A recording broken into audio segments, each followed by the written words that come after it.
you're with the president, you go to these cabinet meetings, you're in the room where the action, the decisions are being made.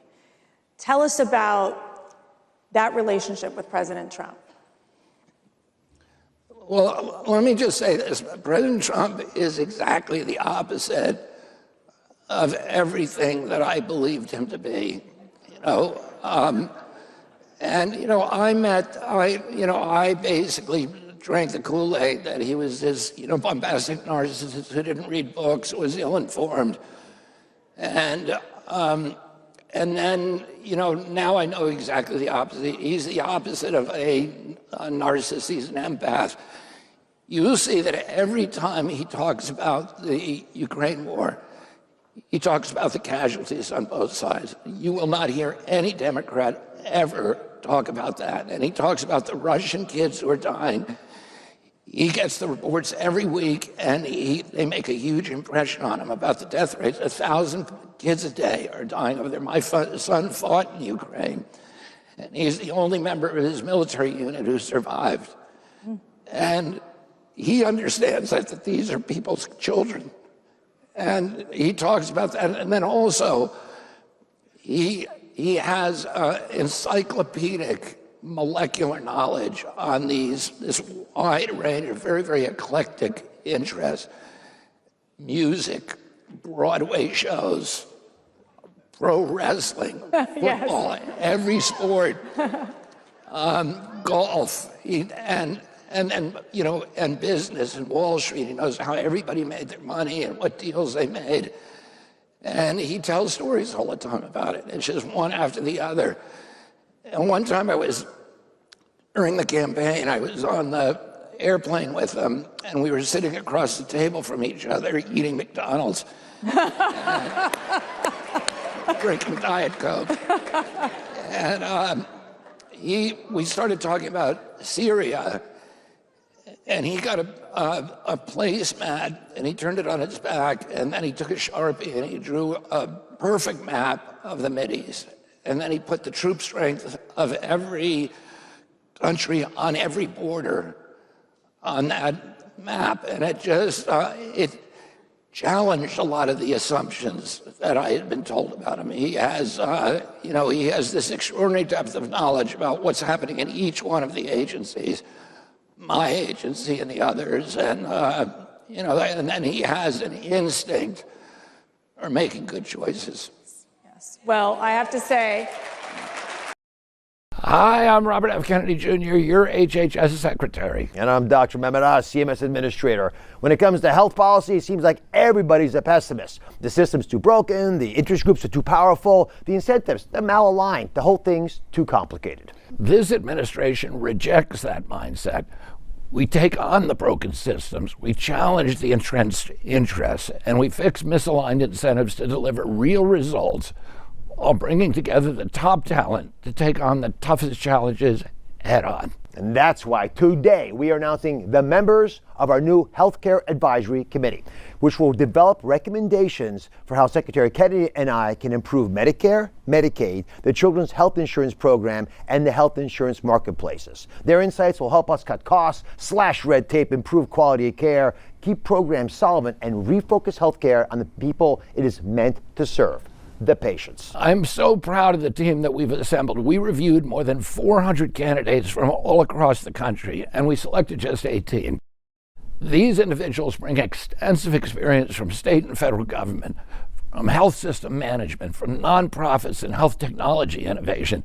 They also bring expertise in AI, in rural healthcare, mental health, disability services, aging, pharmaceutical supply chains, finance, biomedical research, and much more.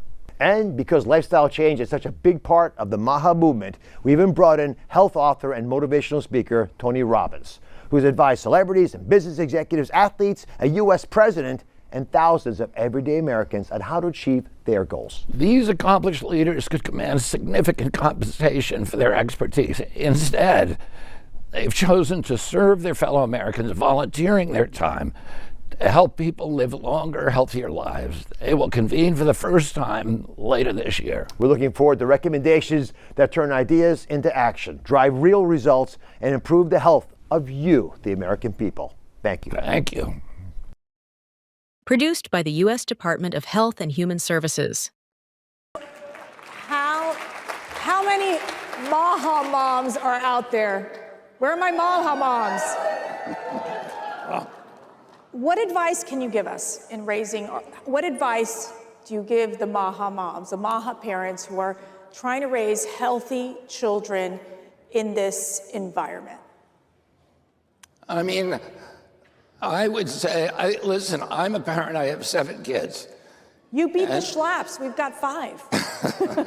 It is a competition. Well, you'll beat me with the weights, don't worry about that part. But, you know, for me, everybody has their own strategy and every child is different.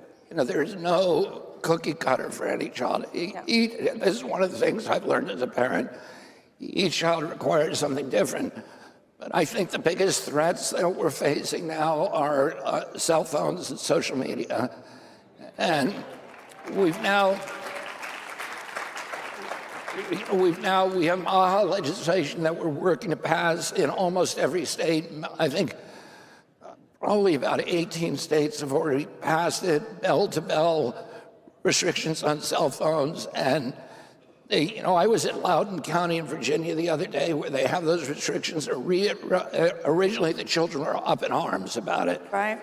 But I went into the cafeteria and there were 600 kids in there and they're all talking to each other. Nobody's looking at their lap. Yes. And the testing scores have gone up, the disciplinary problems have gone down.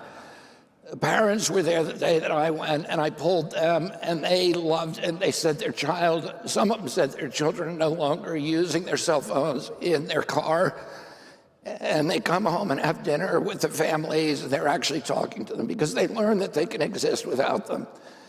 And, you know, there's all kinds of problems with cell phones, including radiation problems, and I would tell you, don't ever let your child go to sleep with a cell phone next to their head. And I've done a lot of litigation on this, and the science is overwhelming. 10,000 studies that we brought to the Court of Appeals in Washington. The radiation is very, very bad, and it's really troubling that, you know, we have less regulation about it in this country than any other country in the world. You know, for me, I lived in the country so I could get my kids outdoors a lot, and I could make sure they did a lot of physical activity. And then I was not that focused on their food, but if I had to go back and do it again, I would be laser focused on what they're eating. Great advice, great advice. Hi, my name is Dennis DeLauder, and I'm a rice farmer in Texas, also a market analyst. So I get a firsthand look at what the One Big Beautiful Bill has done for producers as I work with many of them. It feels like we actually have somebody that's willing to listen to us and hear us out on needs and concerns that we have. And it's nice to have that conversation that's open.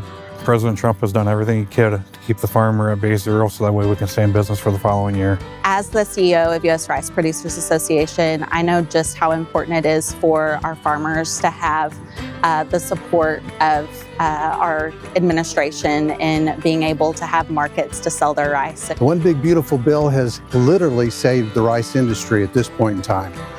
The increase in the reference price has been a huge benefit, and it's actually allowed acres to continue to be planted.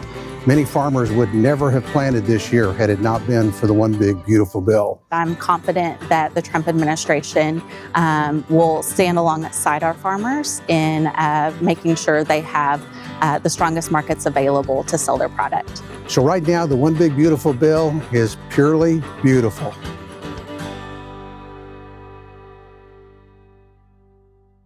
I think the food pyramid was really important because for 50 years, the government has been lying to us about food, about what food we should be eating. When I got into office, a week after I got into office, and Brooke Rollins and I were sworn in on the same day. Yes. And it's our responsibility of our agencies to sign off on the dietary guidelines. The dietary guidelines we got from the Biden administration that they'd been working on for 4 years were 453 pages long. And they were written by industry lobbyists. And they reflected the mercantile impulses that had put Fruit Loops at the top of the food pyramid, which is not even a food. Really? Yeah. Fruit Loops was at the top. Oh my, okay. And so we flipped the food pyramid. We brought in the best nutritionists in the country from a dozen universities, medical schools, and we gave a science-based food pyramid for the first time. We restored protein. Yes. And those dietary guidelines are going to change the dietary culture in this country in a couple different ways. One is, particularly USDA gives huge food subsidies out, $405 million a day, to WICs, to Head Start, to food stamps, and to a lot of other programs. And now the food is going to change there. The food is changing in our military. Pete Hegseth has brought in this extraordinary chef called Robert Irvine, and he's already changed the food. And I'll tell you something. He's changed the food on 5 of the biggest bases. By the end of this month, it'll be in 20. So it's all fresh, really high quality food. And this is for our military. For our military. So we're taking care of our military. Can I ask you something? Yeah. Who's stronger, you or Secretary of War Pete Hegseth? Come on, tell us, who's stronger? I think he's got a couple of, couple of pounds on me. All right, well, I'm going with you, Bobby. He brought in Robert Irvine. At the military bases, only a third of the food was getting eaten because it was so appalling. And the troops were going out and buying food at McDonald's or fast food places, which is not cheap food. Right. It's $12 to $14 for a Big Mac meal. He's now changed the diet completely. All the troops are now eating. There's lines around the block to get into the cafeteria. Yes. And the military budget for food is $18.50 a day per soldier. Well, that's for 3 meals. He's feeding them all for $10 a day. And so, wow. So we're saving money. It's good food, yeah.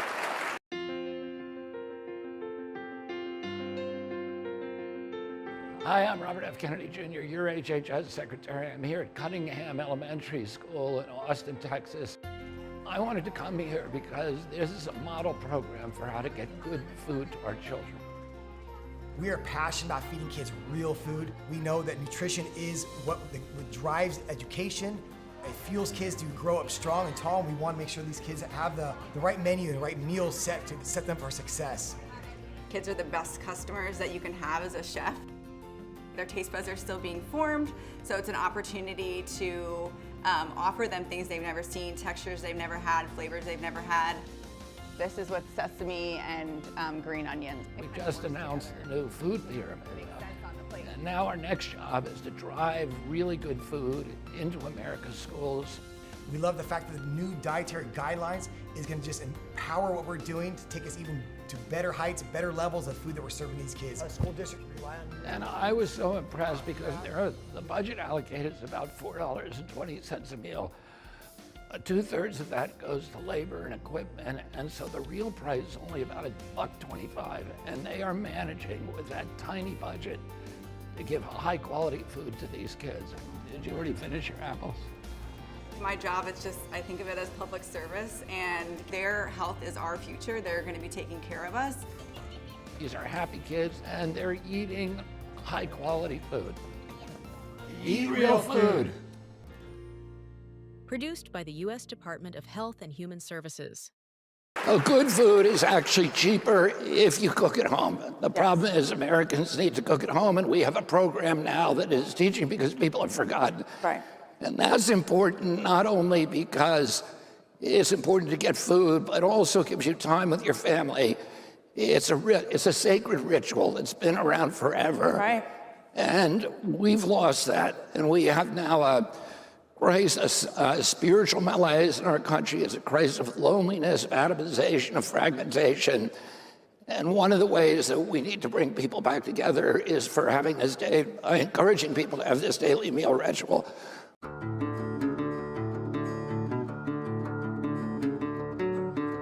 Hi, I'm Robert F. Kennedy Jr., your HHS Secretary. I'm here in Lancaster County, Pennsylvania, with Ron Kreider. Thank you. Welcome to the farm. Thank you.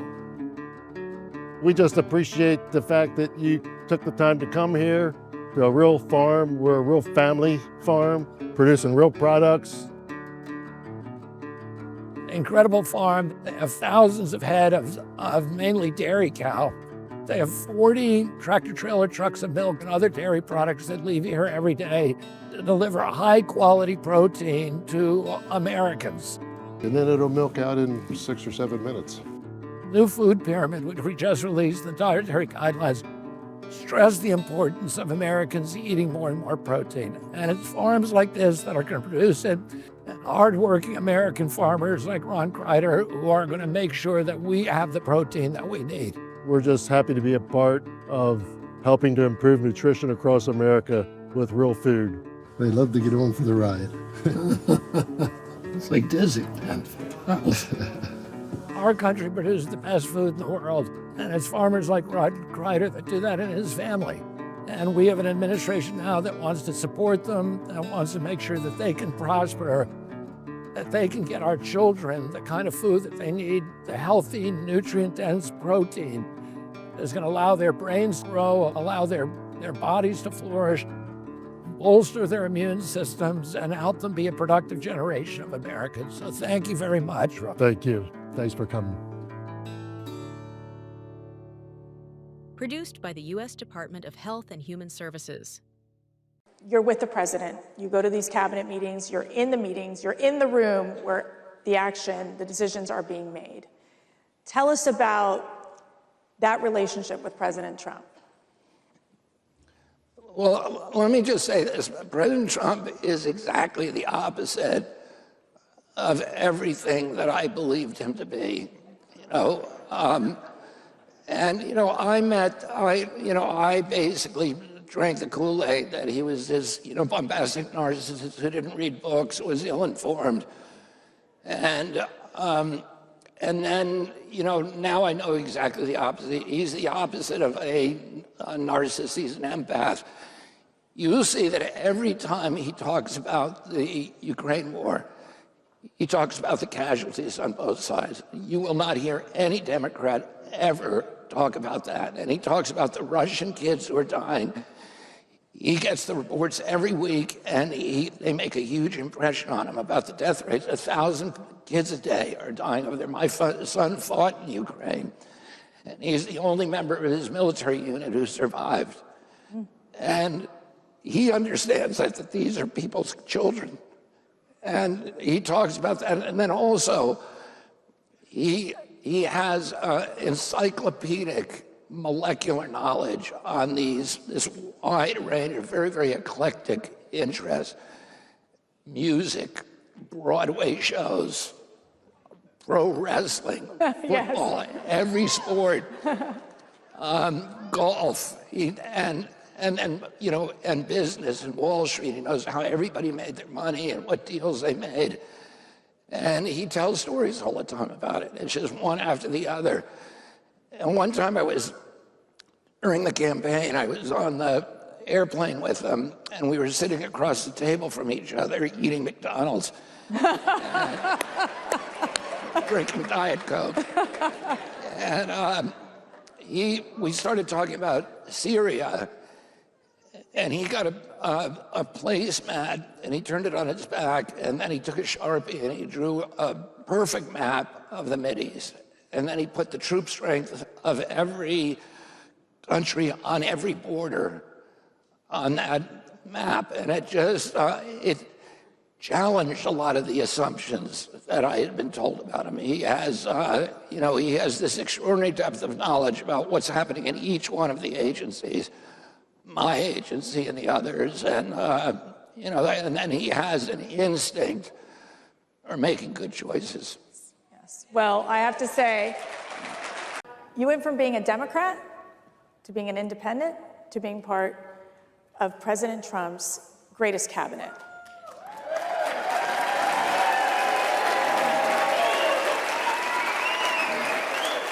You put principle over party, and I will say a story on when we had a smaller event. It was just a smaller group of investors for CPAC. We invited then presidential candidate Robert F. Kennedy Jr. to speak to our investors. And I remember our investors were like, what? What do you mean he's coming? We were like, just listen to him. Just listen. And after you spoke, they were so impressed and they wanted to meet you and they knew that you would be doing something great. And you are. Last question. You're with the president. You go to these cabinet meetings, you're in the room where the action, the decisions are being made. Tell us about that relationship with President Trump. Well, let me just say this. President Trump is exactly the opposite of everything that I believed him to be, I basically drank the Kool-Aid that he was this, bombastic narcissist who didn't read books, was ill-informed. And then, now I know exactly the opposite. He's the opposite of a narcissist. He's an empath. You see that every time he talks about the Ukraine war, he talks about the casualties on both sides. You will not hear any Democrat ever talk about that. And he talks about the Russian kids who are dying. He gets the reports every week, and they make a huge impression on him about the death rates. 1,000 kids a day are dying over there. My son fought in Ukraine, and he's the only member of his military unit who survived. And he understands that these are people's children. And he talks about that. And then also, he has encyclopedic molecular knowledge on this wide range of very, very eclectic interests. Music, Broadway shows, pro wrestling, football, every sport, golf, and business and Wall Street. He knows how everybody made their money and what deals they made. And he tells stories all the time about it. It's just one after the other. And one time during the campaign, I was on the airplane with him, and we were sitting across the table from each other, eating McDonald's, drinking Diet Coke. And we started talking about Syria, and he got a placemat, and he turned it on its back, and then he took a Sharpie, and he drew a perfect map of the Mideast.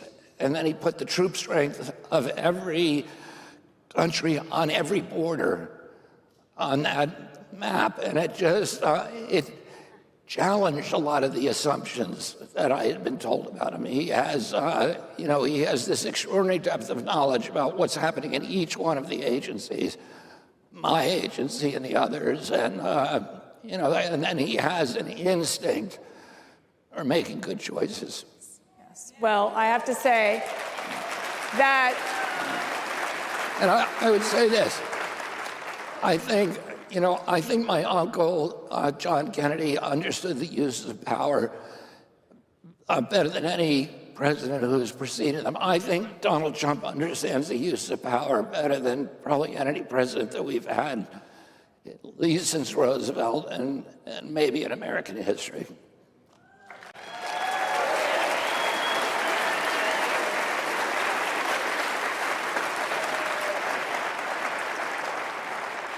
I'm going to add one more, and I know I just have to ask this.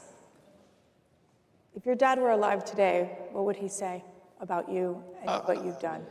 I mean, everything that I've done in my life and the choices I made in my career are choices that I think my father and my uncle would support. I think that if they were around today, that they would be making the same kind of choices that President Trump is about Iran, about Ukraine, about trying to raise up the middle class. I'll tell you something that I grew up in a Democratic Party when the Democrats owned 30% of the wealth and the Republicans owned 70% of the wealth.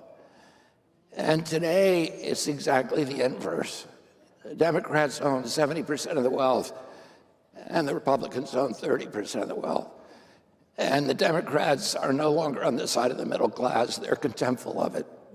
And President Trump is completely committed to farmers, to firemen, to police, to people who are working in this country. And, you know, that was the Democratic constituency that I grew up with. Well, I want to say God gave us President Trump, and I'm so glad God gave us you to serve our country. Thank you, and God bless. Thank you for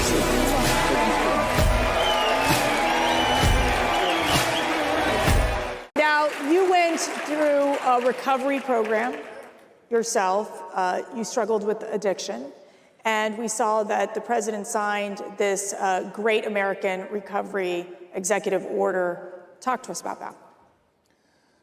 Well, the executive order basically requires us to revamp the recovery programs in this country. The federal investment in recovery in this country to make sure that it works. You know, one of the things that I learned from my own experience with addiction recovery is addiction is a disease of isolation. People who have this disease end up in either bathrooms or jails, institutions of death alone. They cut off their relationships with their families, their friends, their community, and isolation drives addiction. And we have an epidemic of isolation now in our country.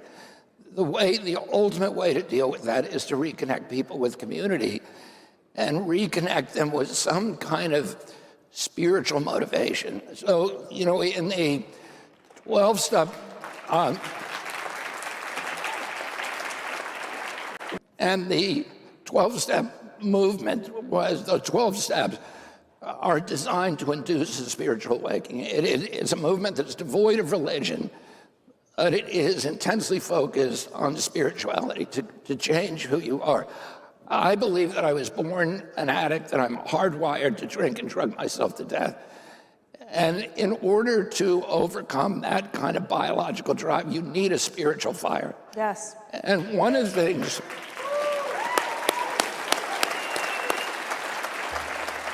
one of the unfortunate choices they made during the Biden administration was to exclude faith-based recovery programs from federal funding. I had a friend who wrote me this week, a friend from California, who wrote me about her son, and she said that he had been thrown out of a recovery program in California for talking about God. So this is, wow. This has countered everything that we know about recovery, everything science will tell us about recovery.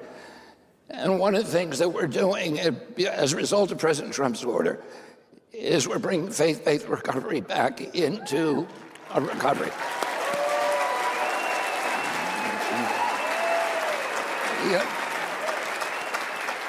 The other thing is that we are transitioning now to outcome-based care. It's a very fragmented system. So you go into a detox, you're arrested on the street or brought in from the street. You go to a detox, then you go to a rehab, and then you go to sober housing, and then you get a job. None of those agencies are talking to each other. So President Trump asked us to bring in everybody, the Department of Labor, Department of our department at HHS, HUD, Department of Housing, and to coordinate so that we can follow the addict throughout this whole process. So nobody's responsible for that addict. Everybody is just checking boxes. And like the rest of the medical system, everybody has an incentive to keep that addict sick. If you're rehab, you get paid for 28 days. If that addict goes out and drinks or drugs again, you get another bite at the apple. So every time he goes out and relapses, you make more money.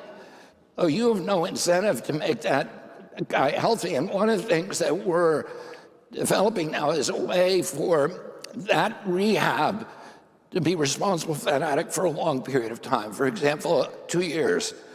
so that any time that he relapses, they have to treat him the next time for free. That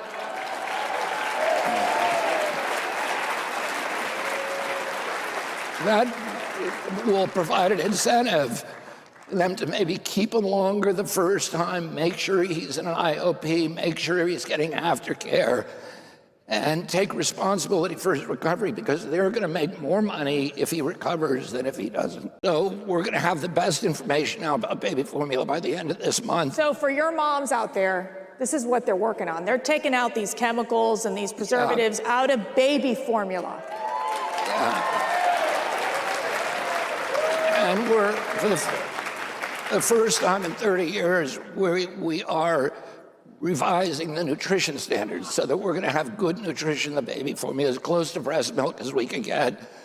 We've gotten rid of the 9 synthetic-based food dyes. Yes. We've gotten the medical, 54 in the medical schools have now agreed, and many more are coming on every day. They give 40 hours of nutrition training in medical school.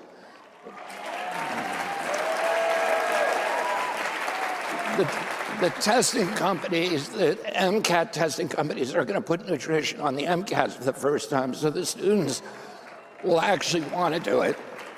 And we have 20 states that have now passed MAHA legislation to require nutrition training and continuing medical education. And we've done a lot of things to, I think, one of the most impressive things that we've done, thanks to Chris Klomp, who's now running the agency with operations in the agency for me. We got through the MFN, the most favored nation status, so that we have been paying the highest price for medicine in the world in this country. We make all the medicine, we pay for the innovation, and we pay in some cases 10, 13, 15 times what they pay for the same medication in Europe. It's made in a factory in New Jersey. And now we're going to pay the lowest prices in the world, and you can already get those. That's amazing. This week, we passed new regulations that are going to require hospitals to post their pricing. So we're going to have price transparency, and the insurance companies. So we're going to have price transparency. If you go to a restaurant, you can see what the price is before you order a meal. If you go to a car dealer and he tells you, you can buy this car, but I'm not going to tell you what the price is until after you bought it, you would not buy that car. But that's how every hospital in this country works. If you're a pregnant woman, you could go 9 months making phone calls every day and not be able to figure out how much they are charging you, that a hospital is charging your insurance company for childbirth. We're going to have a website now that has the price of everything on it. So if you want to get an MRI, it will tell you on one page what the cost is of that MRI and all of the different concierge services and medical centers around you. I looked at pregnancy in New York. A mile around Manhattan, there's 30 hospitals. The lowest cost one was $1,350 for childbirth. The highest cost was $22,000. In Detroit, the lowest cost was $6,000. The highest was $60,000 for the same service, the same quality service. The only way you get that price chaos is if you don't tell people, if there's no market and you don't give consumers an ability to shop. This is also going to dramatically lower the cost of medicine. We've gotten 80% of the insurance companies now to agree to eliminate prior authorization in almost all of their procedures. Right. Oh, you will know, and this is one of the most frustrating things. If you're a patient, you go to the hospital, the doctor tells you you need a knee surgery, and it takes you 6 months to find out whether your insurance company is going to authorize it. Now you will know at the point of care, before you leave that doctor's office, whether or not the procedure is authorized. Well, first of all, my father, and I remember him talking to me about this. He said, you should always vote for the person, not the party. He understood that partisanship was bad for our country, yes, and it makes you dishonest. because it forces you to apply a double standard, and that's always dishonest, and it's unfair. But one of the reasons that I ran is because I just saw that the Democratic Party had lost its bearings. The only issue that really united the Democrat was Trump derangement syndrome. And I noticed this very early because I was raised in a Democratic Party that was very opposed to NAFTA. And then in 2016, when President Trump came out about NAFTA, the Democrats suddenly became pro-NAFTA. And it's true. During the war, I, like President Trump, was opposed to the Ukraine war. It could have easily been settled. There were two opportunities to settle it and keep Ukraine intact at the very beginning. And President Biden actually made Boris Johnson go over there in April of 2022 and tear up a treaty that was already signed by both sides. And so I was very much against the war. President Trump and the Democratic Party has always been the anti-war party. And President Trump came out against the war, and the Democratic Party became the pro-war party. My uncle, Ted Kennedy, wrote Title IX. So, to make sure that women could play sports. And the Democratic Party suddenly became the party that didn't like women's sports anymore, that said there shouldn't be any women's sports. It should be, for everybody. On freedom of speech, I was one of the first people to be censored by President Biden 37 hours after he got into office. He made, and we now have the emails because of the lawsuit that I brought and the Missouri brought, he made Mark Zuckerberg take down my Instagram account with 1 million followers on it. I never said one piece of disinformation. Everything I wrote on that account was cited and sourced to public databases or to peer-reviewed publications. And then the Democratic Party has always been skeptical about the intelligence agencies, but once the intelligence agencies began attacking President Trump in an organized, systematic way and trying to undermine him, they became suddenly pro-intelligence. And at their convention, right before they introduced Kamala Harris, they had the CIA director speak, which was unheard of a Democrat. Well, the only thing, it became very clear to me, the only thing that was holding them together was their hatred of Donald Trump. Yes. And as it turns out, by that time, I had realized that Donald Trump was on my side on virtually every issue, and that we were aligned on those issues. And I was very grateful when he offered me to join the campaign. I had been, I've talked about this before. I've been watching this deterioration in the health of our children, the rise of chronic disease, since 2005. And I had 11 siblings, 70 first cousins. I never knew anybody with a peanut allergy. I never knew anybody with eczema. I never knew anybody with autism, and I was raised on the front line of intellectual disabilities. I was working as a hugger and a coach in Special Olympics when I was 8 years old, before it, when it was still called Camp Shriver. We never saw any kids like that, and suddenly they're everywhere. Every classroom had an EpiPen in it, and nobody was talking about it. And when I started talking about it, I got censored. And I prayed every day for 19 years that God would put me in a position to change this.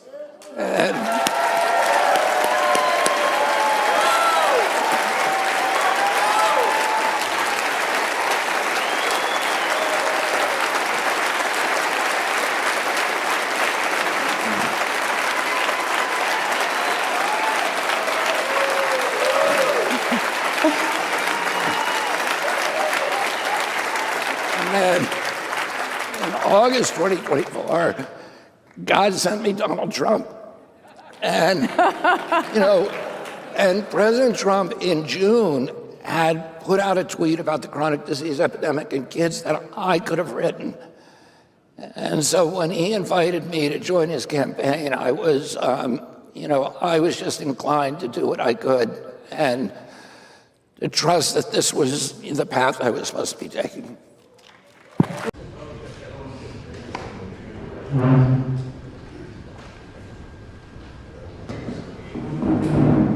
Morning, everybody.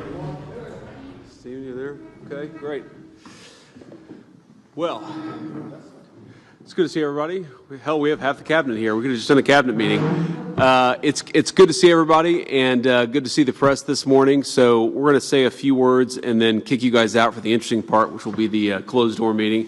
First of all, great to have our new DHS Secretary, Mark Wayne Mullen, here. Great to have Colin McDonald here, who has been confirmed but not yet sworn into his new position at the Department of Justice. And I would say that's maybe the most exciting thing that's actually happened on the Fraud Task Force is the fact that we now have a leader on the anti-fraud side at DOJ who is going to work with the task force, who's going to use the resources that we're putting together to make sure that we really supercharge this anti-fraud effort. So let me just say a few things about this, and then I want to kick it over to Andrew. Oh, hello, Brooke. Brooke's alarm clock didn't go off this morning. So here's the basic problem that we've had in this government going back for probably 30 or 40 years, is that you've never had an administration that has really taken this seriously until the president put us really from day one of the Trump administration, who said we have to take the fraud issue seriously. And a lot of the anti-fraud protections that existed in our government for a very long time were actually turned off by the Biden administration. So we think fraud has been a problem for a long time. It became a massive, massive problem under the Biden administration. We're going to do a number of things. First of all, we're going to turn back on those anti-fraud protections so that all of these cabinet officials are looking at what's going on and focusing on it. The second thing is that we're going to take a whole-of-government approach. So much of what's going to make the anti-fraud task force work is that we're communicating across different departments.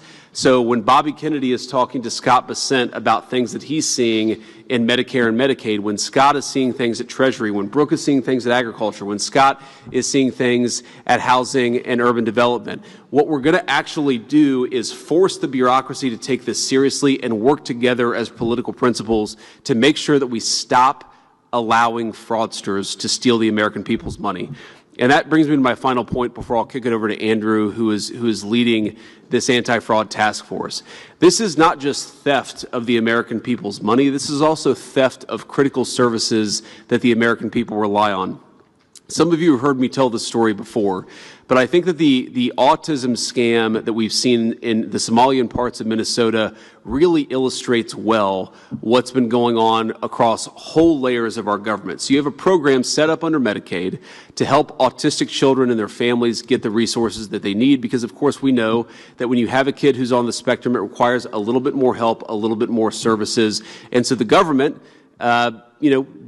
enforcing the mandate from the American people to be kind and compassionate to our citizens, has set up this program to help families who are dealing with these particular struggles. Now, what we've seen is Somali fraudsters at an industrial scale taking advantage of that program to the tune of millions and millions of dollars. And there are two separate tragedies there. The first tragedy is that you have people who pay into the federal government, who pay into the IRS, who pay their taxes expecting that those taxes will go to help their fellow citizens, and it's not going there. It's going to help fraudsters. That's tragedy number one.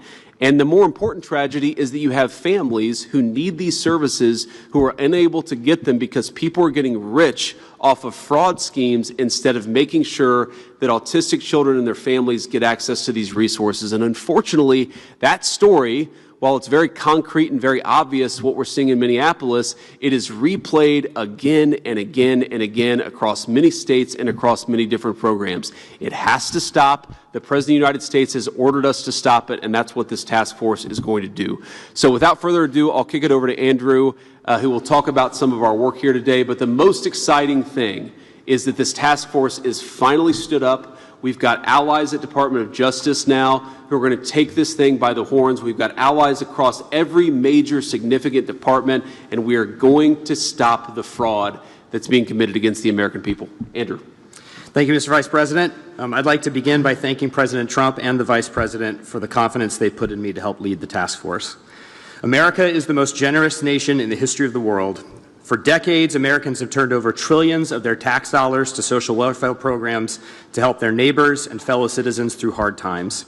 They've done so on the basis of social trust, the belief that their governments, state and federal, will do the right things with their dollars and that their fellow citizens will honestly participate in these programs. Fraud shreds the social trust on which these programs and our entire nation depend. This fraud crisis is thus existential. If we fail to address it, the fabric of our nation will swiftly unravel. And the American people feel like they are getting ripped off, and they're right. As the President's executive order establishing this task force declared, extensive, undetected fraud can only exist in a system that ignores it. And fraud is indeed easy to ignore when grasping politicians are in on the con. For years, the Biden administration and its allies in Democrat-run states knew of this corruption in our federal benefits programs and did nothing about it. Their failures have robbed every American citizen of their tax dollars, but even worse, they've deprived American citizens who actually need these services. Every dollar diverted to a fake hospice or a fake autism center, every dollar paid to an upcoding hospital deprives an American citizen who needs these essential services. Fraud, therefore, wounds the neediest among us, the very people that Americans want to help when they fund our social welfare programs. Finally, we have a president who is doing something about this corruption crisis.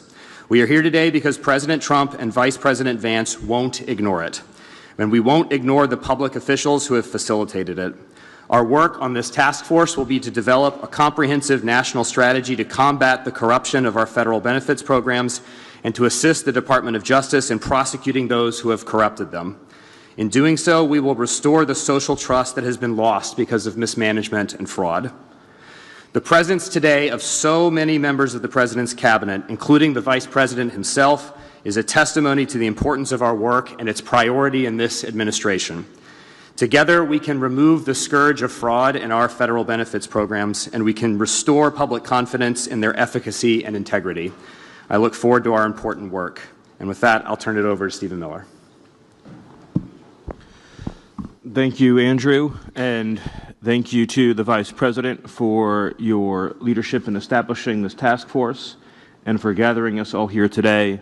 And I have some personal behind-the-scenes experience with talking to the Vice President and seeing how resolutely determined he was at the very first exposure of some of these shocking discoveries to create, establish, and launch this task force. And if you knew what I knew about the people at this table, you would understand just how committed this government, this administration is to ending this massive theft of American taxpayer dollars. The people at this table are all united in absolute determination to stop this plague of fraud, criminality, and abuse. I think what's important for Americans to understand about how pervasive and widespread the fraud is that all of our systems were set up and established for a high-trust society. I think that most citizens probably assume that there's some verification process that takes place for the receipt of most federal benefits. The reality is that there is not. This is particularly true in blue states, willfully true in blue states, in which all of these programs are operated entirely on the honor system. No verification takes place before individuals are enrolled in or receive these benefits. So as a simple example, if you're a Somali refugee living in Minnesota, you could lie about how many children you have. You could lie about what your immigration status is. You could lie about your marital status. You could lie about child care. You could lie about disability. You could lie about all these things and many more. And nobody in the state of Minnesota would validate any of these facts before writing you a check. We at the federal government are simply sent a bill from the state of Minnesota for the cost of providing these services in the aggregate. So to take the food stamp program as an example, SNAP, and that of course is administered by Secretary Rollins, we do not know the names of any SNAP recipient in the state of Minnesota. We just get a blank check. We have asked the state repeatedly and tried to compel the state unsuccessfully to turn over their SNAP enrollment rolls so we could ascertain such basic facts as, are these people even legally eligible to receive these benefits? And the state has refused. absolutely categorically refused, and in fact the state has spent millions of dollars in court for the singular purpose of trying to prevent the state from ascertaining the identity of a single SNAP recipient in the entire state of Minnesota. Think about what this does to public trust, social trust, people's faith in the system, right? Imagine in a community, a working class community in the Twin Cities, say a native Minnesotan who works as a lineman or works as a construction worker, works in any job that requires hard work, dedication, focus, who's worried about his ability to support for and provide his family. And then imagine that he has a neighbor who's a Somali refugee who arrived 2 years ago and has a Mercedes and no financial stress and no worries at all in the entire world and never seems to ever go to work at all because he just went to an office in the state, lied on a piece of paper, and got unlimited free money forever for life. That is the system that is being run, and that is the corruption that this task force under the leadership of the Vice President is going to demolish. And I'll just conclude by saying that I'd be remiss if I didn't mention the atrocity that is taking place in Congress with congressional Democrats fighting relentlessly to abolish the very federal agencies that are responsible for policing and investigating fraud as well as all matters of homeland and national security. I see, of course, a new secretary who has just been confirmed to DHS, my good friend, Mark Wayne Mullen. He now takes command of a department whose men and women have been working without pay for weeks on end to protect and defend the American people, to protect and defend our coastlines, to protect and defend our families.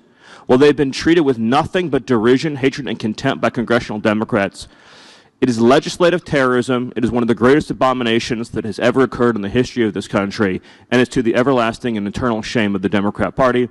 Again, thank you, Mr. Vice President, for your leadership and vision in establishing this task force. I'm proud to serve on it under your leadership. Thank you. Thank you, Stephen. Thanks, everybody. We're not going to take questions because we have some very important work to do, but we will certainly do some press events in the future. Thank you all.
Thanks to President Trump's leadership, today's announcement marks a major step forward in this administration's commitment to make America healthy again.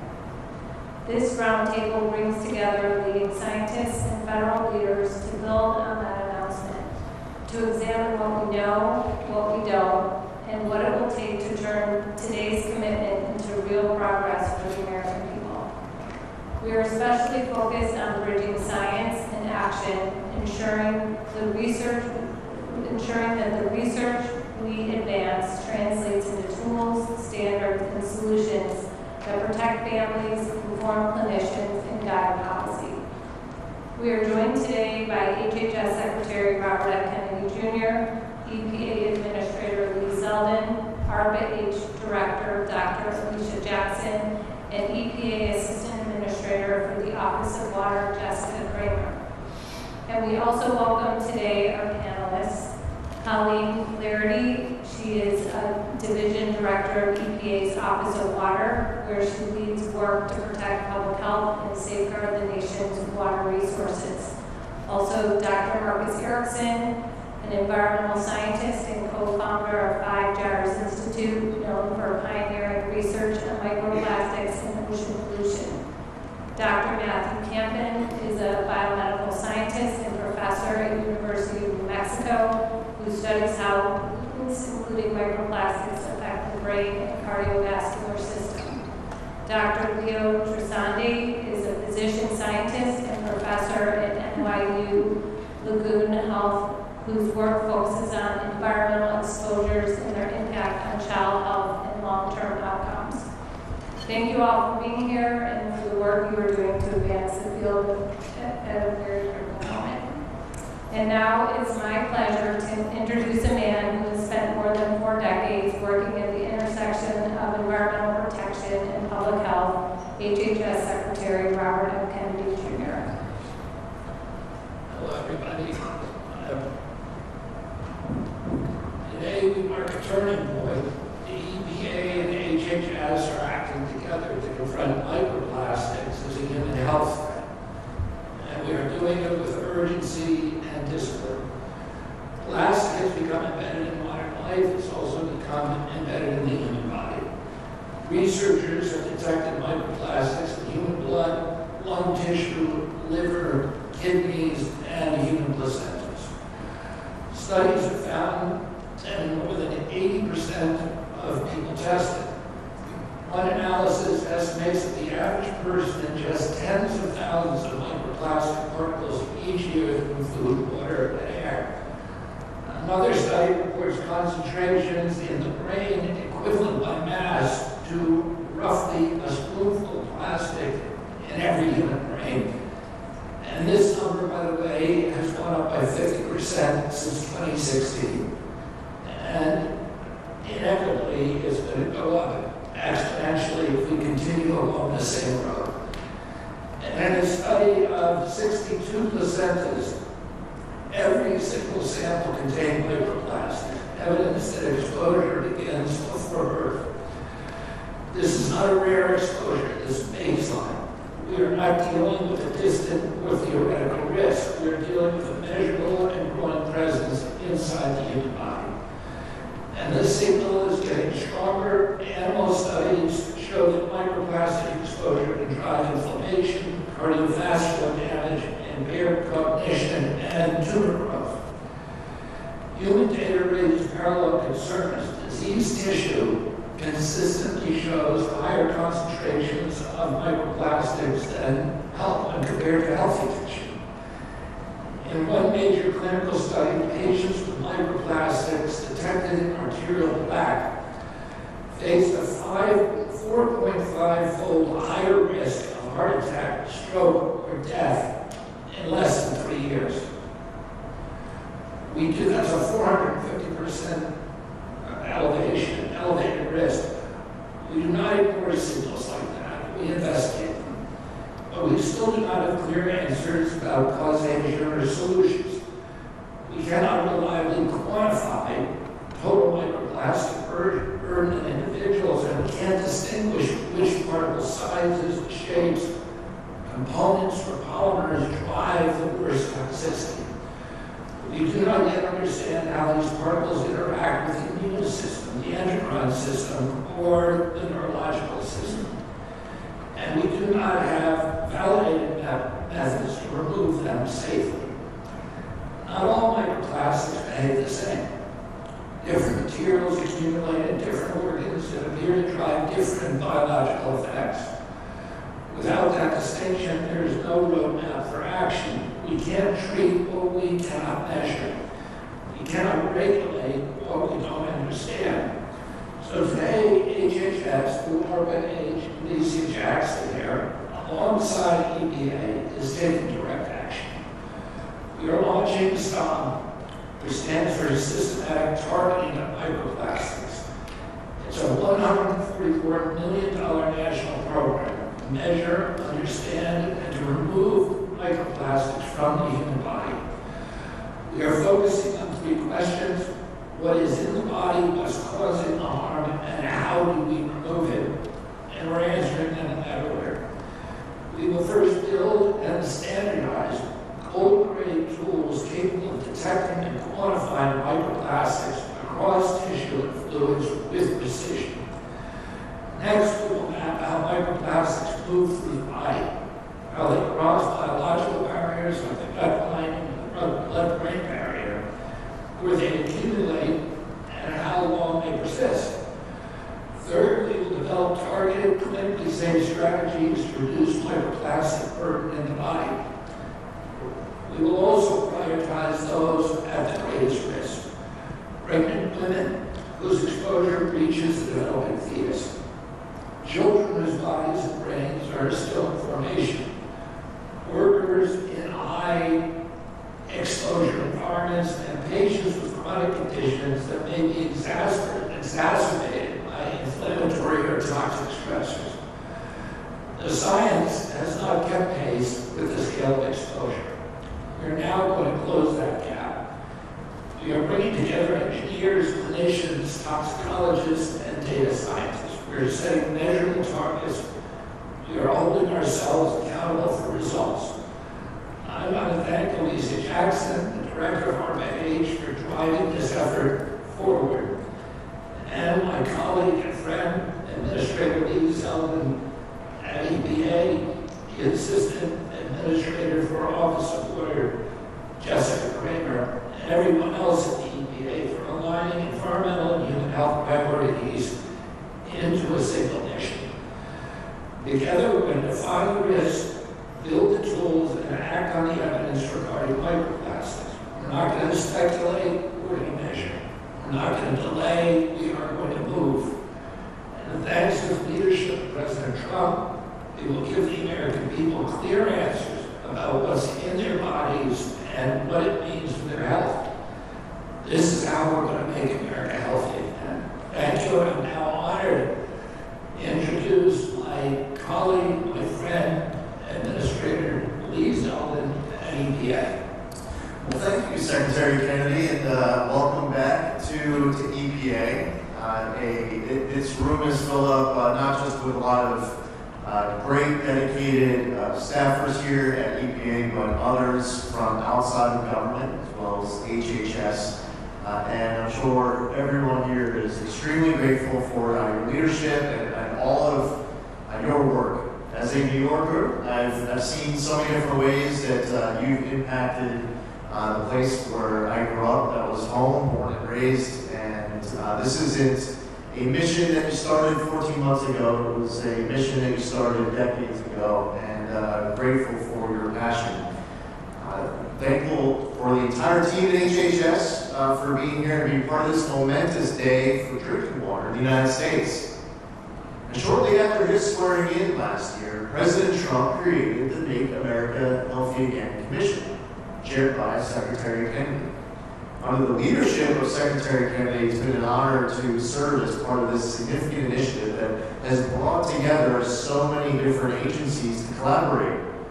And that's one of the things that we've seen from President Trump time and again. I've experienced it with National Energy Dominance Council as well. You have these different agencies that were siloed off in the past. They're just focused on their own equities, in their own worlds. They're not coordinating, they're not cooperating. And as a result, you end up with less efficient government. But the culture that we have inside this administration is for a maximum amount of collaboration, and that is why we're here today. And we're taking major steps in today's announcement to make America healthy again. I'm pleased to announce a landmark set of actions by EPA to safeguard the nation's drinking water from microplastics, pharmaceuticals, forever chemicals, and dozens of other contaminants. At the heart of these actions is our draft 6 contaminant candidate list, known as CCL6, which we are releasing today for public comment. CCL6 is a critical tool under the Safe Drinking Water Act that drives research, funding, and future regulation of emerging threats in public water systems. The draft CCL6 includes 4 contaminant groups: microplastics, pharmaceuticals, PFAS, and disinfection byproducts. It also covers 75 chemicals and 9 microbes that may be found in drinking water. And now, for the first time in the program's history, EPA is designating both microplastics and pharmaceuticals as priority contaminant groups. This is a direct response to the concern of millions of Americans who have long demanded answers about what they and their families are drinking every day. It's also a credit to the tireless efforts, research, and advocacy of the dozens of microplastics and drinking water experts, including many who we have here in the room today. This draft CCL6 is going to help us prioritize funding, research, and information collection. This will allow us to better understand the potential risks of these substances in drinking water while advancing gold standard science. For too long, Americans have been ignored as they sound the alarm about plastics in their drinking water. That ends today. By placing microplastics on the contaminant candidate list for the first time ever, EPA will follow the science, will pursue answers, and will hold ourselves to the highest standards to protect the health of Americans. Today's announcement marks the beginning of a 60-day public comment period. And we encourage Americans far and wide to make their voice heard and to give us feedback. We want your input. I can't think of an issue that hits closer to home for American families than the safety of their drinking water. Now, I want to be clear, this is just the first step in the regulatory process. The human health benchmarks for pharmaceuticals or not regulations are not enforceable on their own, but they are a vital resource that can empower local decision makers to evaluate risks and protect their communities when pharmaceutical contamination is detected above safe levels. Today's actions represent a major step forward for drinking water. We are ensuring that the science catches up with the real-world challenges Americans face, and we are giving regulators the tools they need to act. This is a win for every American. With this effort, Trump EPA is advancing gold standard science to inform policy and ensure the best possible outcomes so parents can feel confident filling their children's glasses at the kitchen sink. I want to thank you all again for your unrelenting commitment to making America healthy again and to the safety of our nation's drinking water. And now I will turn it over to Jessica. Jessica Kramer is our Assistant Administrator of our Office of Water here at EPA. She has an amazing team of dedicated career staffers at our Office of Water here at EPA. And I'd also like to recognize our excellent Deputy Administrator here at EPA, sitting in the front row, David Fatu. Jessica. Thank you, sir. Microplastics is a growing concern and a challenging contaminant to measure and assess in drinking water. But it's a concern that we are tackling head-on to protect Americans. EPA and the federal family are poised to address this issue and the CCL6, as well as our drinking water research efforts, as important steps that EPA is taking, as the Administrator talked about today. We are in the early stages of research on methods to detect microplastics and how microplastics affect people's health, but we are committed to providing answers and actions for Americans who want to ensure their families can turn on their tap and know that their drinking water is safe. Additionally, as the Administrator mentioned, we are releasing human health benchmarks for 374 pharmaceuticals, including antibiotics, antidepressants, hormones, and other drugs that enter the water. These include prescribed and over-the-counter pharmaceuticals, draft list includes pharmaceuticals that are both approved by the FDA for human use and are known to, or have the potential to, occur in drinking water sources like the Potomac here in DC, or in treated drinking water that is delivered to our homes. Again, these are not regulations, but they give states, tribes, and local water systems a critical new tool to assess risk and take action to protect their communities. For example, if a pharmaceutical occurs in drinking water at levels higher than the benchmark, a water system could conduct additional water monitoring or research to help ensure the health of their community. In addition to those benchmarks that we are releasing for public comments, with the CCL6 that the administrator mentioned, we believe that these are excellent steps and a great example of the federal family working together as we pair these with the announcements of Secretary Kennedy from HHS today. Our actions today represent a major step forward in drinking water, ensuring that the science catches up with the real-world challenges that the administrator mentioned. And we genuinely believe this is a win for every American as the Trump EPA commits to advancing gold standard science, utilizing radical transparency, and protecting our nation from the harms of toxic chemicals. Thank you so much for joining us for these exciting announcements today. Thank you, Secretary Kennedy and Administrator Zeldin, for your leadership. My name is Alicia Jackson. I lead ARPA-H, the Advanced Research Projects Agency for Health. Today we are launching STOMP, and we couldn't be starting soon enough. STOMP stands for Systematic Targeting of Microplastics.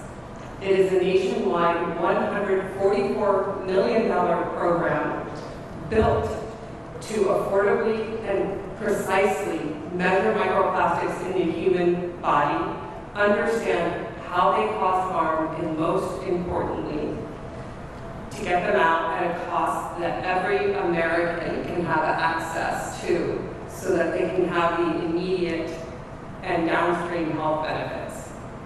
Here is the hard truth. Nobody wants unknown particles building up in their body or their children's body.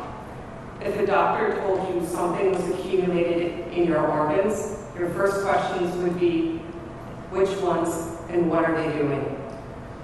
These questions have no answer yet.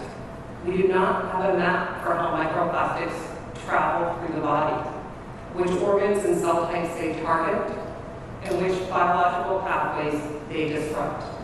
You cannot engineer a solution to a mechanism you do not understand. You cannot remove what you cannot measure. Today that changes. STOMP will do in 5 years what the entire field has been unable to do for decades. We will create a definitive shared scientific foundation, gold standard measurement, mechanistic understanding, and ultimately targeted removal, and put it in the hands of everyone who needs it. STOMP is structured across 3 technical areas because the science demands it. First, we measure. We will build gold standard methods for detecting and quantifying microplastics across blood, tissue, and organs.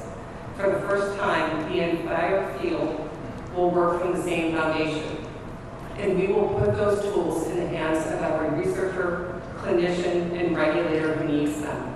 We will also build a clinical test under 15 minutes and under $50, because the ability to measure your own microplastic burden should not depend on what you can afford. At the same time, we will address the mechanism of microplastics. We will map how microplastics move through the body, which ones accumulate where, and which pose the greatest risk. The result is the first evidence-based ranking of plastic materials by biological harm. This will create a shared foundation for scientists, policymakers, and industry. And lastly, we remove. STOMP will develop targeted interventions to limit accumulation and clear what's already there, precisely and safely, built on everything that the first phase reveals. Every tool that STOMP builds, from the affordable clinical test to the openly shared measurement standards, is designed for access, not for exclusivity.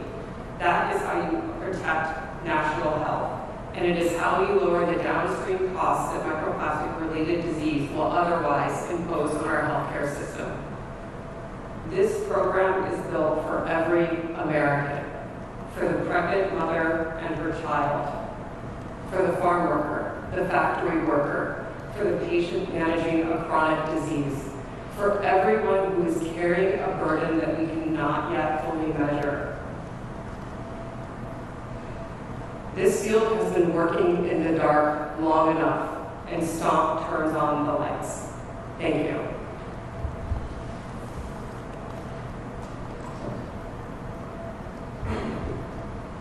Good afternoon. I'm Colleen Flaherty, the Director of the Drinking Water Science and Engineering Division here at EPA's Office of Water. Microplastics is a serious and challenging environmental and public health issue. Microplastics can vary greatly in size and composition. There are many different types of plastic polymers that may degrade and get into our water. These plastic polymers can also carry other chemicals, as well as pathogens like bacteria and viruses. Measuring these complex mixtures of microplastics in drinking water and understanding their potential health effects is very, very challenging. Including microplastics on the CCL6 is a great step to further prioritizing research in this area, and we have a lot of work to do. We are working here at EPA to understand two key things. First, how to measure the amount of microplastics in drinking water, and second, how those microplastics may harm human health. Each of these is critical to understanding whether microplastics are found frequently and at levels of health concern in drinking water. First, we need to conduct research to define and better understand how to detect and quantify microplastics, the size, the different types, the shapes, and the number in drinking water. We need reliable, consistent detection methods that can be widely used. Scientists in my division, with the help of experts across EPA and with our other federal partners, are beginning to work to develop a method for detecting microplastics in drinking water. Developing a robust, validated method that can be used broadly will be very challenging work, but EPA scientists are highly skilled and dedicated to this task. Second, we need to understand the range of potential health effects of microplastics and which of those effects occur at the lowest levels. We are working across EPA and with our federal partners, including HHS and others, to explore what we know about health effects of microplastics, including figuring out the types and sizes of microplastics that can lead to different types of health effects. Once we have the ability to measure microplastics in water and an understanding of the potential health effects, then we can assess the potential risks and determine whether it's found frequently and at levels of health concern. We're in the early stages of this research, and we look forward to ramping up our work in this area and working with federal partners to ensure a consistent whole-of-government approach. I'm also proud that scientists in my division, working with FDA, USDA, and the Department of Interior, have developed human health benchmarks for nearly 400 pharmaceuticals. The benchmarks were developed for FDA-approved prescription and over-the-counter drugs that are known to or have the potential to occur in drinking water sources like reservoirs and rivers or treated drinking water. In the future, we may update the existing benchmarks and add benchmarks for other pharmaceuticals as new information becomes available, including as FDA drug labels change. As Jess said, those benchmark values are informational only and are not regulations. To develop the benchmarks, we use the lowest oral therapeutic dose from FDA-approved labels with a safety margin to account for variability among people and for missing information. And then we consider how much water a person typically drinks every day. We developed two benchmarks for each pharmaceutical, one for the general population, all ages of people, and one for infants because they may be more sensitive to the exposure. These benchmarks are currently in draft form and are open for public comment along with the CCL6. We have an amazing scientific and research staff here at EPA and across the federal family, and I'm honored to have worked with them over my 22-year career here at EPA. Microplastics research and human health benchmarks for pharmaceuticals are just a slice of what our scientists do.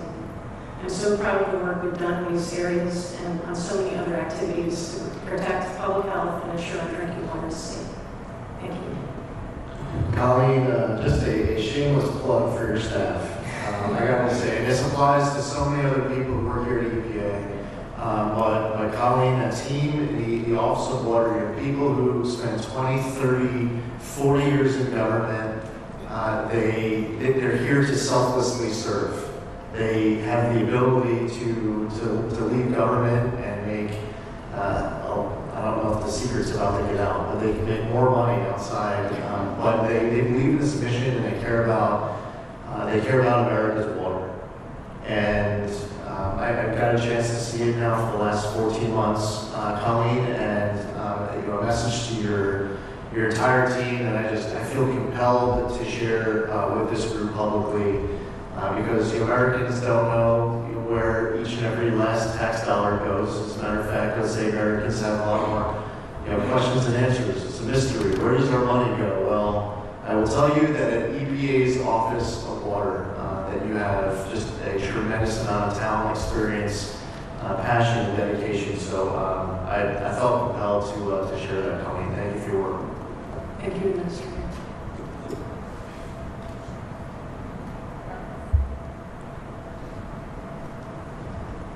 Good afternoon, my name is Marcus Erickson. I'm the co-founder of the Five Gyres Institute, studying ocean plastics on a global scale of about 20 years. There should be an image coming up. Is it there? Okay, so what you're looking at is a map of the world, and that's a published image that we showed, showcasing that we have found microplastics in the global ocean. And our estimate, published 3 years ago, was 170 trillion microplastics particles worldwide adrift. But I want to show you the graph next to it shows in the last 15 years this exponential rise in the abundance of microplastics. And what the trend we're observing is a 40-year trend we watched is it was pretty much steady state until around 2005, 2010, and this exponential rise, it's fragmenting, it's getting smaller and smaller. Everywhere we look, we're seeing smaller and smaller microplastic particles. From the macro litter you might see around the world to the micro as it shreds. And now what we're doing here is looking at the impacts. We're trying to monitor the impacts of the nanoscale. Next slide, please. So as it gets smaller, and when we say small, obviously the images here to show what that means. When we say a nanoplastic particle, think of something 1/100th the width of a human hair. Really tiny stuff, and even smaller. At that scale, it's very difficult to monitor and identify what those things are, but I want to point out that the abundance really increases. It skyrockets. Now I estimate there are more nanoplastics among us than there are grains of sand on the beach or stars in the sky combined. And we're really awash in these small particles. Now I brought a petri dish put out here. If we left this out here all day long, by the end of the day, there might be hundreds, if not thousands, of nanoplastic or nanoparticulates that are settling into that dish. You touch anything, as if, like this synthetic textile, and there's 100 right there. So they are among us, they are abundant. What we need to really understand, the data gap, is how do we measure this? How do we, and then once you measure it, you measure it first, then you understand what is the impact, what is it doing in our bodies. Now at that scale, that's when we see, research is showing from my colleagues here, is that it enters our body through inhalation, through ingestion, even through dermal transfer. So that's where we are now. Next image, please. So after a lifetime of studying microplastics, after 20 years of that, microplastics in our oceans, it's the ocean of nanoplastics in our bodies that concerns me the most. To measure first, to monitor and mitigate what you cannot see, that's the challenge before us. And that's where I really want to acknowledge STOMP, ARPA, HPK, HHS, the leadership of Secretary Kennedy and Administrator Zeldin for taking this on and bringing this issue to the forefront and putting some teeth behind the research. Thank you.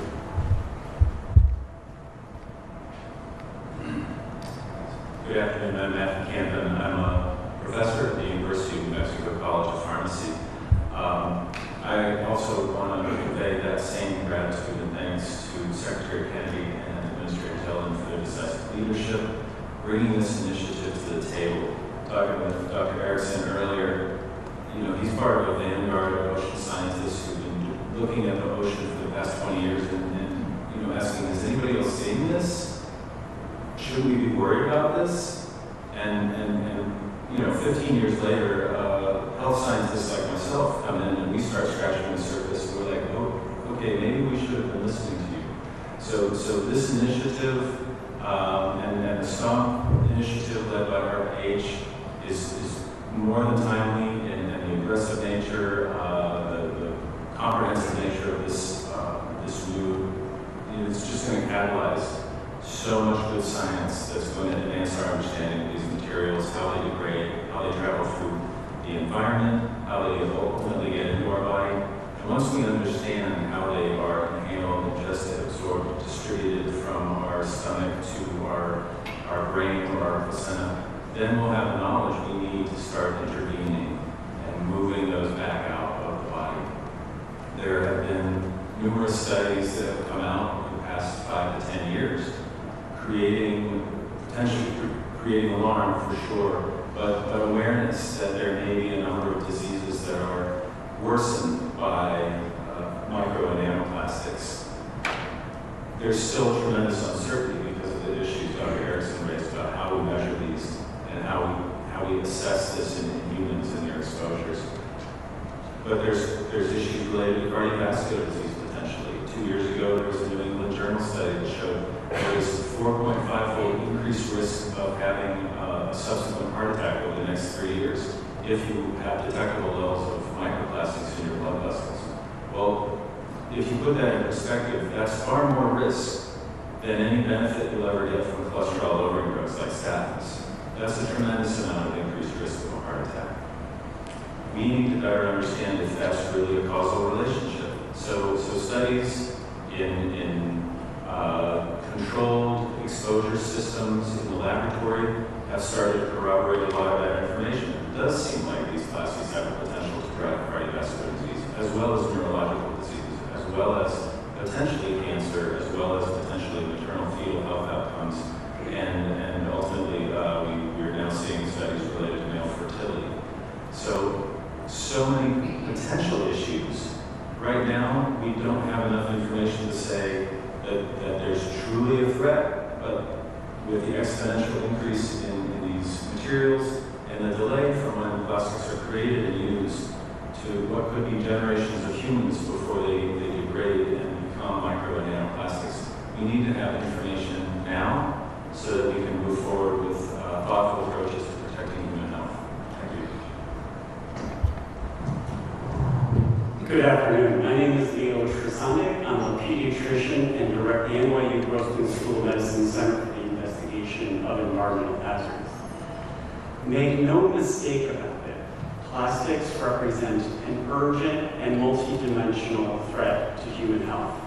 You've heard a lot about micro and nanoplastics today, but that's part of a broader multidimensional problem, because there are also chemicals used in plastic materials and chemicals that are added inadvertently to plastic materials that are likely being trafficked to human tissues as a result of plastic exposure ultimately. What we know about these chemicals, particularly the few chemicals we know, that there's 16,000 chemicals in plastic. We know nothing about 10,000, and we know so much about a small number of chemicals that tells us frightening details. That's particularly about bisphenols used in aluminum can linings and thermal paper receipts, phthalates used in food packaging, flame retardants, per and polyfluoroalkyl substances, nonstick cooking, and boil and water resistant clothing, not to mention dioxins that arise out of burning plastic in the process of getting rid of plastic ultimately. That are real problems. These are codified as human health threats by independent scientific entities such as the Endocrine Society, the American Academy of Pediatrics, the World Health Organization, and United Nations Environment Program, just to name a few. And the impacts run from cradle to grave and womb to tomb. That's because these chemicals hack our hormones, are natural signaling molecules that underlie so many basic biological functions to humankind, from temperature to metabolism, salt, sugar, and even sex. We're talking about growth restriction in utero. We're talking about prematurity, 8% of prematurity globally that can be traced just to one chemical that we know about, phthalate syndrome. We're talking about obesity, it's chemicals that literally make us fatter, at least 50 or so that we know about to date. Contribution to adult cardiovascular disease is quite substantial. We're talking about 50,000 deaths in the United States, $24 billion in lost economic productivity annually as a result of ongoing exposure. And the healthcare costs are particularly real. Just on the few chemicals that we know about, the United States healthcare cost contribution of plastic exposure right now is $250 billion. 1.2% of our gross domestic product goes out the window as a result of toxic exposures that derive from plastic. And yet we have so much to do. We need to better understand in an integrated way plastic exposure, chemicals together with micro and nanoplastics.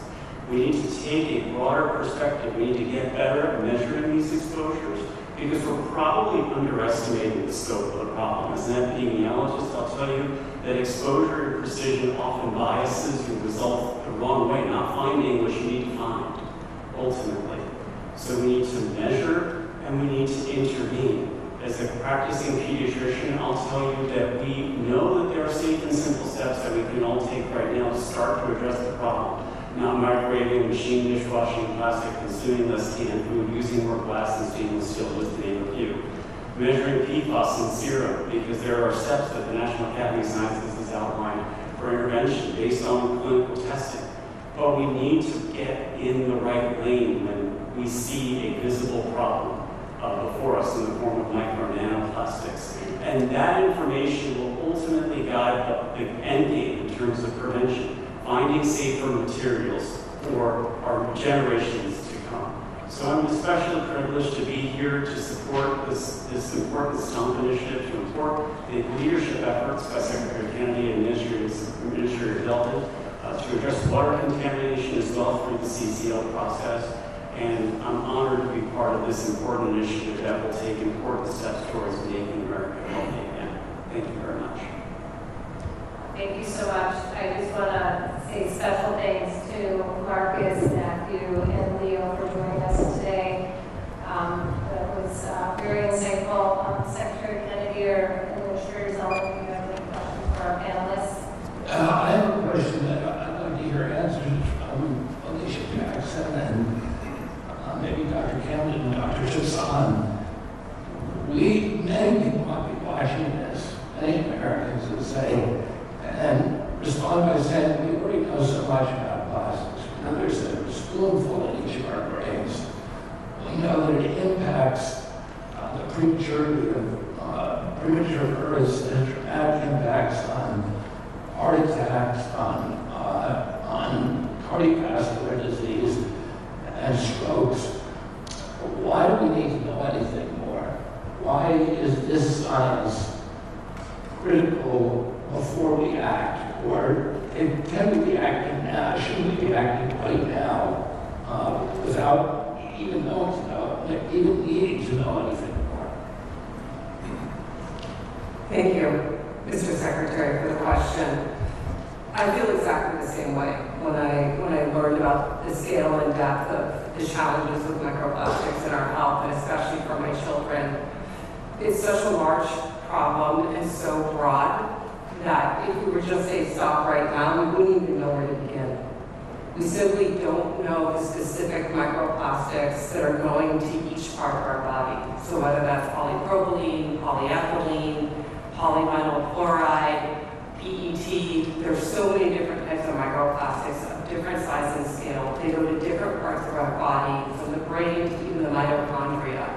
And the fastest route we have is to understand which of those microplastics are causing the most harm and focus on those as number one, focus the most resources on those, and that's exactly what we're starting with here. I agree, Secretary Kennedy. Action now can be taken based on the knowledge we have. It's a complicated process.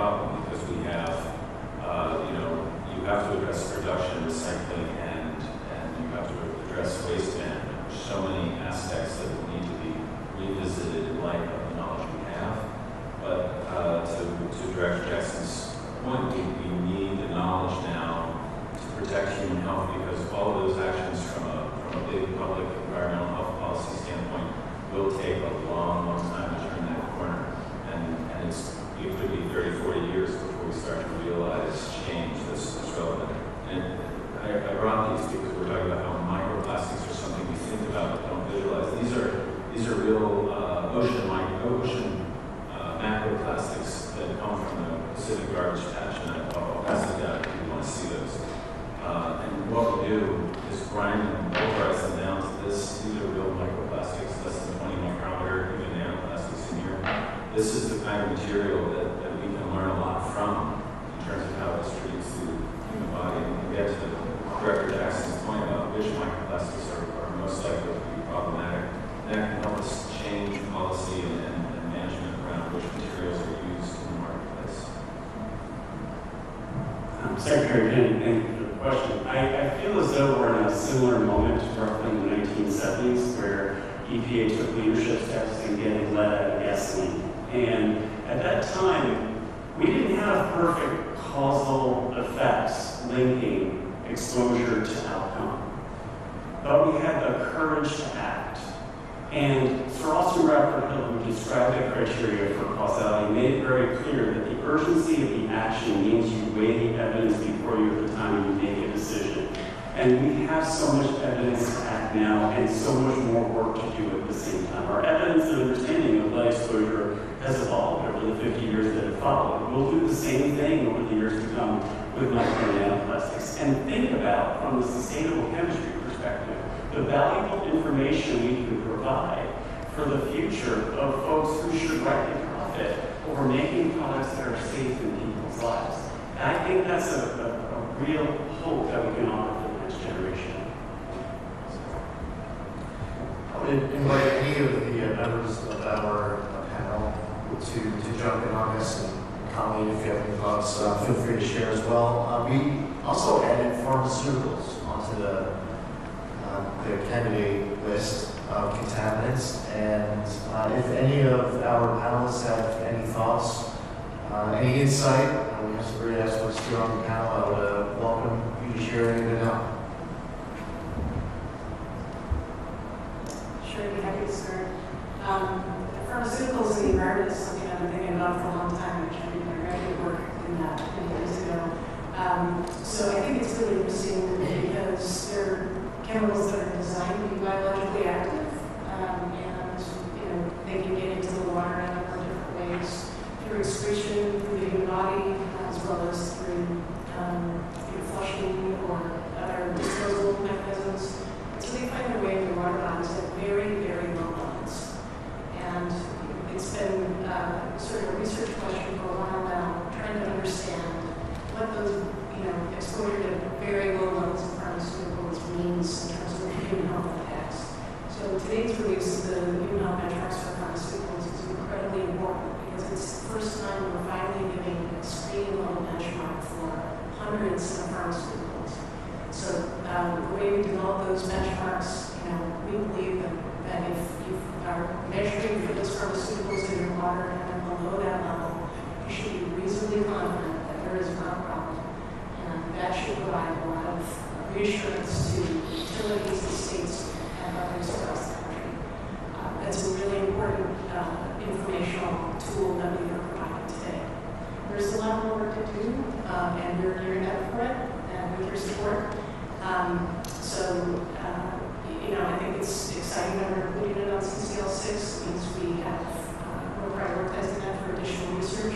And if we start to find, that there are pharmaceuticals, that are occurring in systems, frequency of concern and of levels that we think is a health concern, and we have tools under the Safe Drinking Water Act to address those risks. I think if I can add one thing, it would be, we've talked a lot of folks that I talked to about questions about what's in their drinking water. The next question is how do you get to regulation?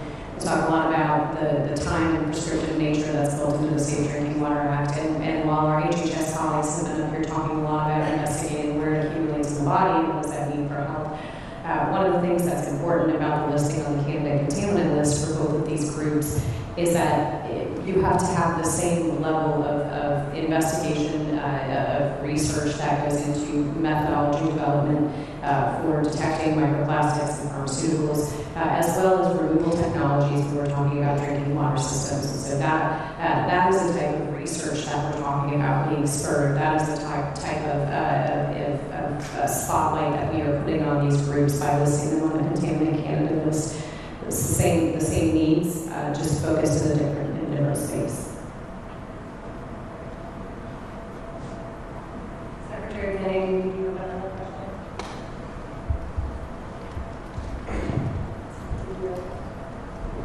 I can just briefly add, antimicrobial resistance is altogether real.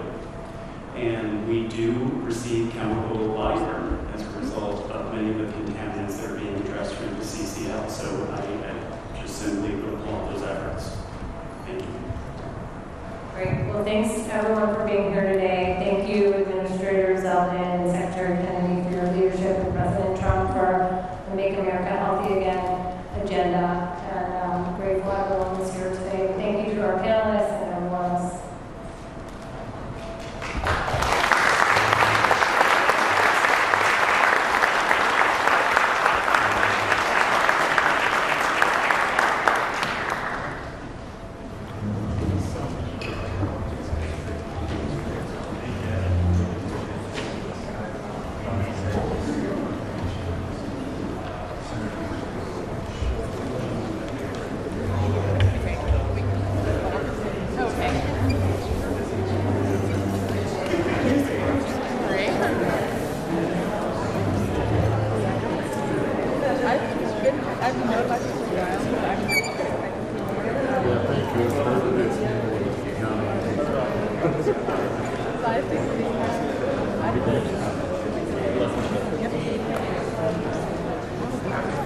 Yeah, but I already. No, that